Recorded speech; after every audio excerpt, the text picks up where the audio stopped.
Hey, what's going on, guys? Uh, so, starting this channel to discuss fidgets here and some of my favorites, and kind of show off my collection so far, which, granted, is not the craziest thing you've ever seen. And this is in here more for fun, just to kind of show the evolution of my collection. So, originally, I always started with these. This was kind of the first thing I ever got. I backed the actual Kickstarter for this. I'd never seen anything on the market like it. I was very excited about the idea of them putting something out there that seemed kind of tailor-made for me, although once I got it, I realized how kind of silly I felt carrying it around. Always kept one in my winter coat pocket at work, but I worked in an automotive setting, a manufacturing setting, and if it ever fell out of my pocket, I received some interesting looks, because it really does and really is a kid's toy. Looks like a kid's toy. So when I found out that they made nicer fidgets for adults, this was the first one I bought. I believe Sergey or something like that. On Etsy, I'd seen a lot of good reviews for his products. It's okay. This one's okay.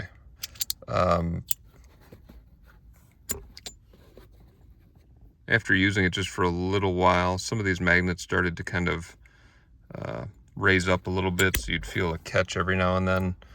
And you wouldn't get that click.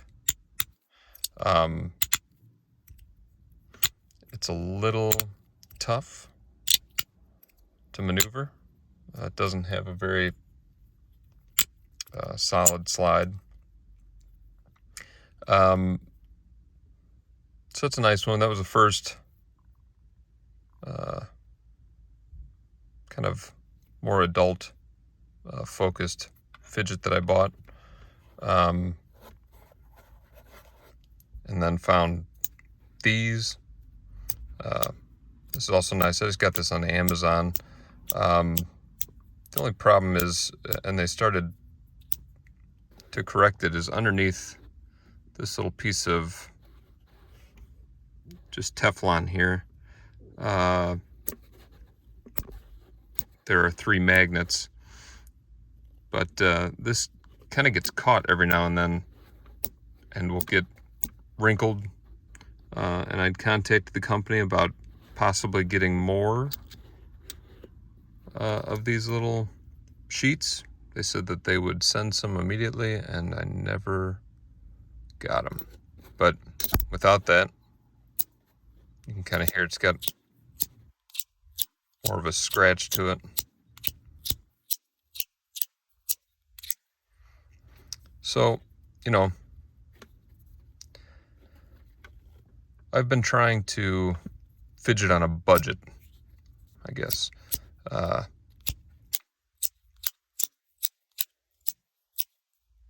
That's pretty obvious, because if you saw where I was, I'm in the front seat of my 2012 Honda Civic. So budgeting is important. But, I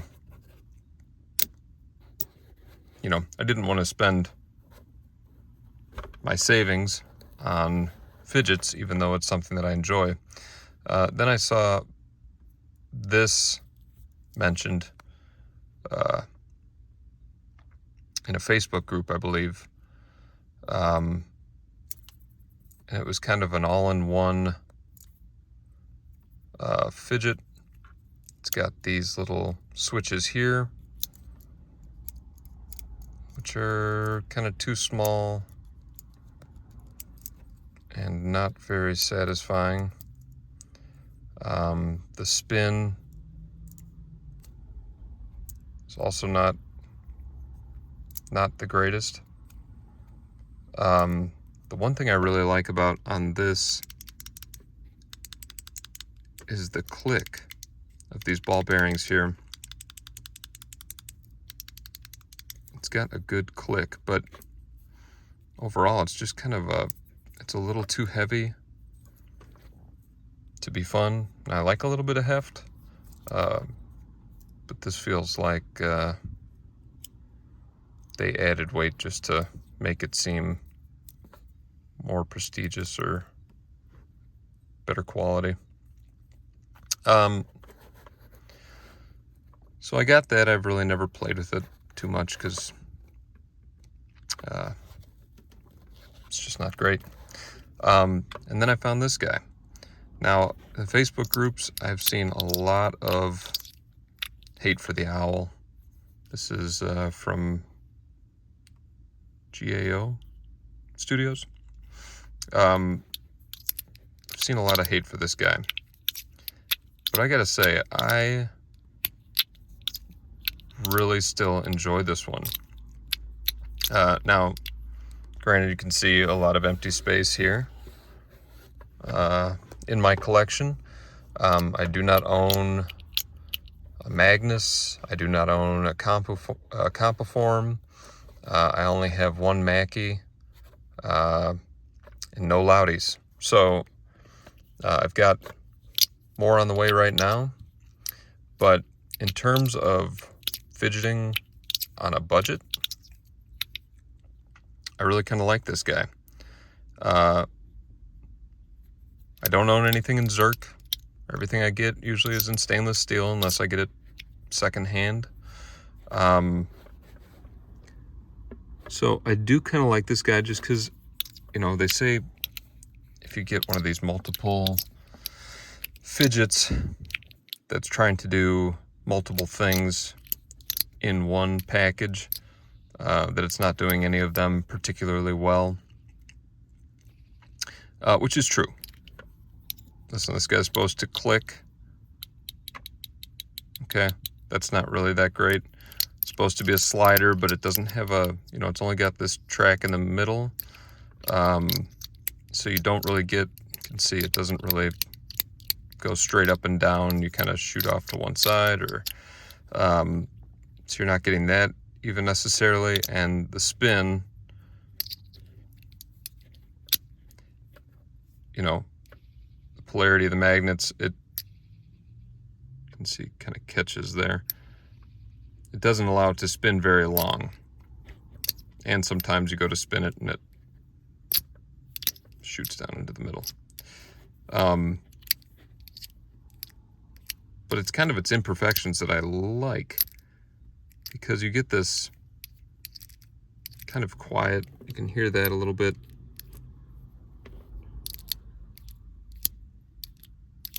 You can get kind of a clicky spin to it on that side where the magnets are catching a little more. And then obviously a quiet spin. I've got a 5-month-old and I need one of these in my hands at all times to feel at peace. So, you know, putting him down to sleep, things like that, I can be standing over the crib, you know, patting him on the back while he falls asleep and doing this, and he's none the wiser. So this can be really nice, I think. And I do that a lot. So you're getting a little bit of a good feedback there. I say it's worth it. I mean, you can find them right now for maybe $100, and that's usually about what I'm willing to spend. You can see it's got a lot of wear on it because this has been in my pocket a lot. I'm also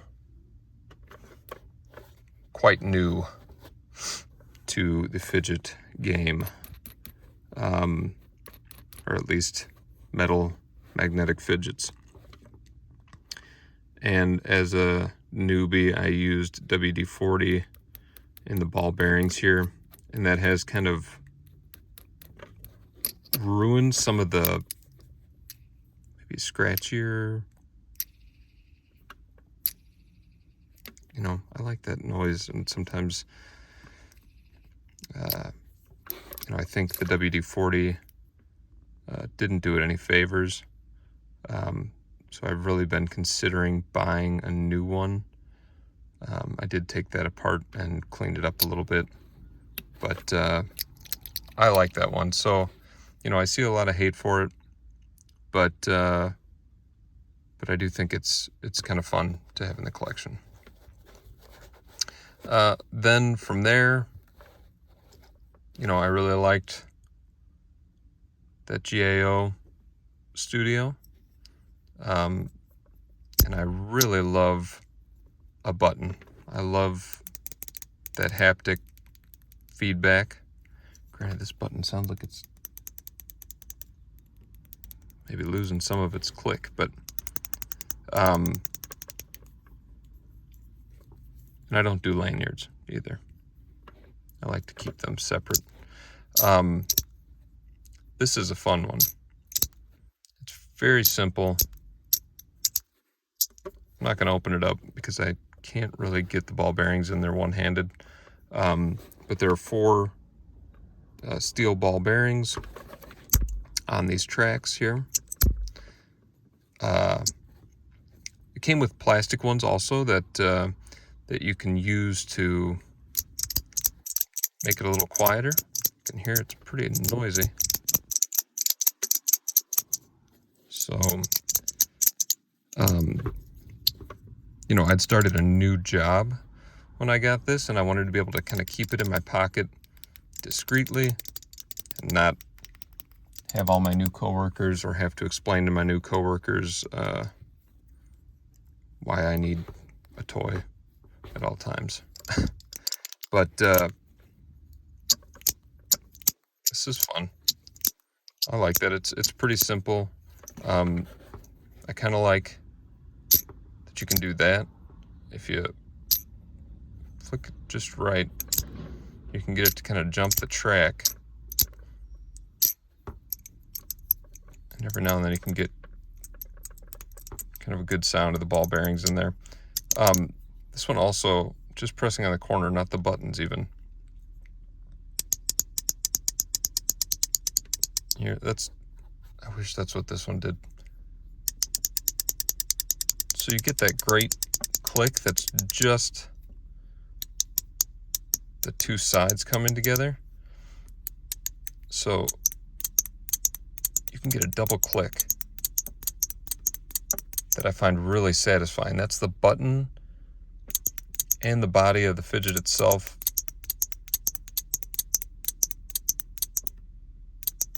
clicking together at the same time.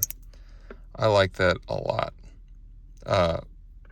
Does it drive me nuts that these buttons spin? Yes. I don't know that I've ever, you know, it's too difficult to turn it. It's not really that satisfying for them to spin. So yes, that kind of drives me nuts a little bit because then the letters are not lined up correctly. But that's a good one. And these aren't terribly expensive. Bought this one on Amazon, I believe. $100. Okay. And then I got this one, which I just seem to be buying the ones that that people really love to hate, and then enjoying them myself. I don't know, but this is a CP5. I don't even own a CP3 yet. I have, or a CP2. I have a CP3 coming in the stainless steel hammer finish that I'm really looking forward to. I'm also working out a deal for a CP2 right now in titanium. That's exciting. The CP5 is a magnetless slider. So it just screwed in right there on this track with a little ball bearing like rod on each side. Now you get this kind of ratcheting sound with it that I really like.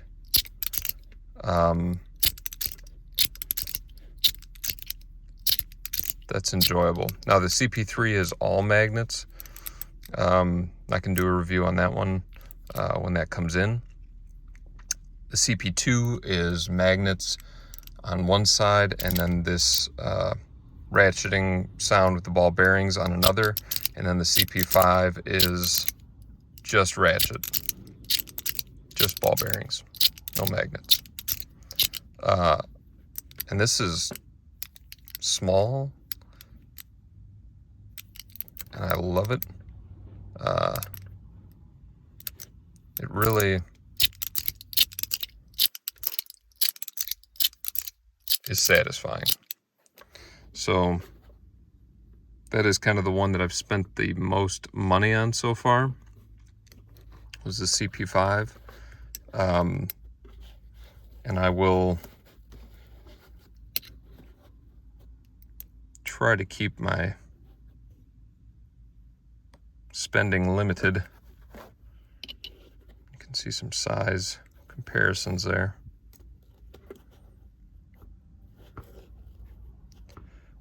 But I'd say right now, you know, I kind of carry these three with me wherever I go. And when the others arrive, I will add them to the collection and do a little review on those. But if you're looking to fidget on a budget, again, I don't buy anything other than stainless steel. Don't do copper generally because it just kind of makes your hands smell. I don't really care for that.